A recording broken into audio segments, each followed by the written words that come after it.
todo medio de comunicación tiene que decidir qué y cómo va a cubrir los acontecimientos de interés público. A partir de que emergen casos de violencia, casos de inseguridad pública, es que la cobertura de estos medios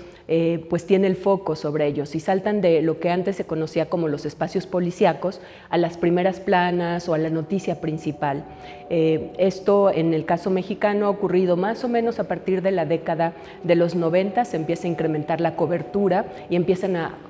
ocupar otros espacios. Y especialmente a partir de lo que se llama la guerra contra el narcotráfico, pues empieza a verse mucho más el foco en estos acontecimientos en todos los medios mexicanos.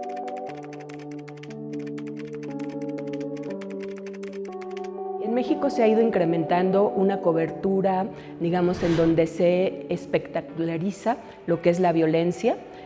donde nosotros tenemos muchas veces una estigmatización de quienes son los actores o protagonistas de esas violencias, a través, por ejemplo, de etiquetas que estigmatizan o que de alguna manera dan a entender que ocurrió lo que ocurrió porque estaban vinculados, por ejemplo, con grupos delincuenciales. También son coberturas en donde no hay un seguimiento puntual de lo que ocurre con el hecho. Muchas veces ese hecho aparece una vez de manera muy espectacular en los medios, pero nunca sabemos qué pasó, cuál fue el resultado de una investigación, si es que la hubo, qué pasó con las víctimas, por ejemplo. Por otro lado, también hay muchas filtraciones provenientes sobre todo de las fiscalías y de los cuerpos policíacos cuando tienen alguna intención de que se diga algo sobre algún acto violento. Entonces ocurren filtraciones y muchas veces esas filtraciones pues representan violaciones graves a derechos humanos, por ejemplo violaciones al debido proceso en el caso de que haya una investigación sobre ese acontecimiento. Lo que hemos visto además en las últimas épocas en México es un incremento de algo que algunos expertos llaman atrocidades, es decir, aquellos hechos donde hay, por ejemplo, torturas, donde hay asesinatos, donde hay violencia extrema. Y esos hechos muchas veces se cubren por parte de los medios de comunicación, pero al mismo tiempo con la emergencia de las redes sociodigitales, pues también hay una cobertura no mediada por periodistas que muchas veces muestra los hechos de manera, digamos, directa, sin ningún tipo de matiz, sin ningún tipo de tratamiento periodístico ni ético. Y esto genera efectos interesantes en las audiencias. Uno de ellos es el aumento del miedo, del temor, y por otro lado algo que los expertos llaman el trauma vicario, es decir, aunque yo no lo viví, el hecho de verlo en una red social, en una pantalla televisiva, en un medio en internet, hace que sienta que yo estoy sufriendo eso y que empiece a haber fenómenos en donde la gente pues no quiere salir a la calle, la gente no quiere ir a la plaza pública o a algún lugar porque está afectada por lo que está ocurriendo, lo que está viendo en la cobertura mediática.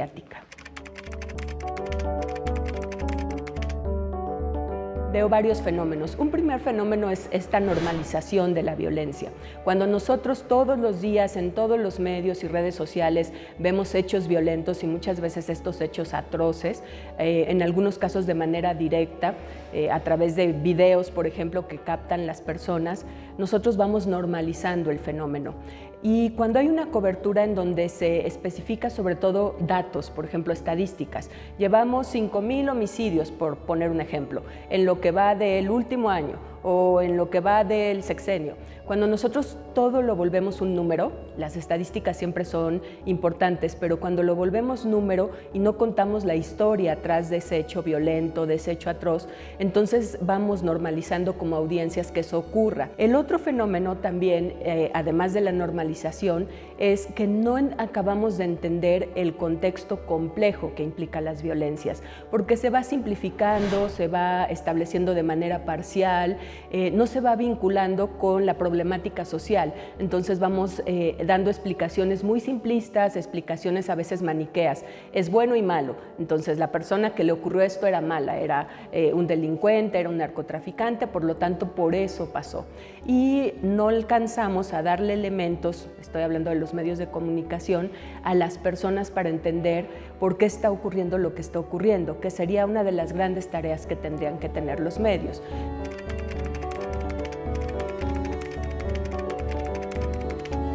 investigar las coberturas mediáticas permite tener, primero saber cómo se está cubriendo, que creo que es un elemento fundamental, y ahí, por ejemplo, las universidades, la academia, podría darle elementos a los medios de comunicación para que ellos mismos se miren en un espejo y digan, estamos cubriendo de esta manera y probablemente tendríamos que hacerlo de otra, de una manera más contextualizada, una manera en donde no estigmaticemos, una manera en donde no sobresimplifiquemos la realidad. Y también entender que los medios de comunicación y los periodistas,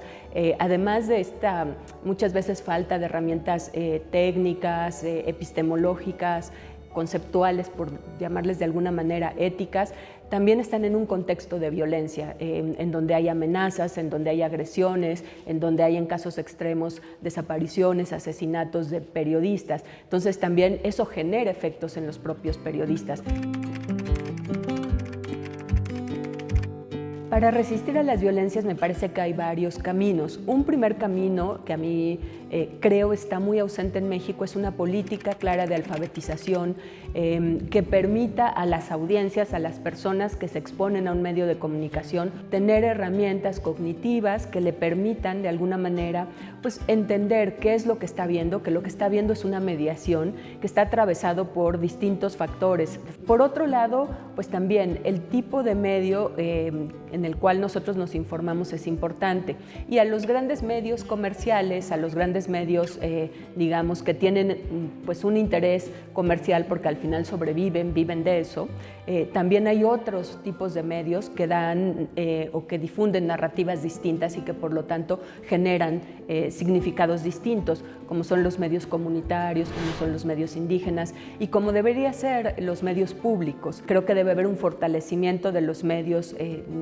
comunitarios, indígenas, públicos, para poder tener más opciones informativas y que el público pueda decidir con quién se informa e ir complementando su dieta mediática. La dieta mediática debe tener pues varias fuentes, no solo una fuente, de manera que podamos, como a suerte de un rompecabezas, ir